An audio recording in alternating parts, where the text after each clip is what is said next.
हा अवॉर्ड एखाद्या व्यक्तीसाठी नाही, हा award Pratyush retails private limited कंपनीसाठी आहे. 2026 मध्ये लोकमतकडून मिळालेली ही ओळख माझ्यासाठी फाउंडर म्हणून अभिमानाची आहे, पण त्याहून जास्त जबाबदारीची पण आहे. कारण प्रत्युष म्हणजे एक ब्रँड नाही, तर तो आहे हजारो लोकांचा विश्वास. हा अवॉर्ड सेलिब्रेशनसाठी नाही, तो एक रिमाइंडर आहे की प्रत्युष रिटेल्स प्रायव्हेट लिमिटेडवर हजारो लोकांनी विश्वास ठेवलाय. आज जेव्हा स्टेजवर उभा होतो आणि हा सन्मान स्वीकारतो, त्या क्षणी एकच भावना होती, ती म्हणजे प्रत्युष मध्ये असलेली प्रत्येक व्यक्ती. कंपनी ग्रो झाली म्हणून काम संपलं असं नाही, उलट आता टीम, पार्टनर्स, कस्टमर्स प्रत्युषला अजून जास्त व्हॅल्यू क्रिएट करायची आहे.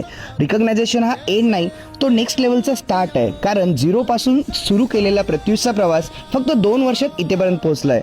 हे आजही अविश्वसनीय वाटतंय आणि हाच क्षण पुढचा प्रवास अधिक जबाबदारीने चालायची आठवण करून देतो. आणि प्रत्युषवरती विश्वास असल्याबद्दल तुम्हा सर्वांचे खूप सारे आभार.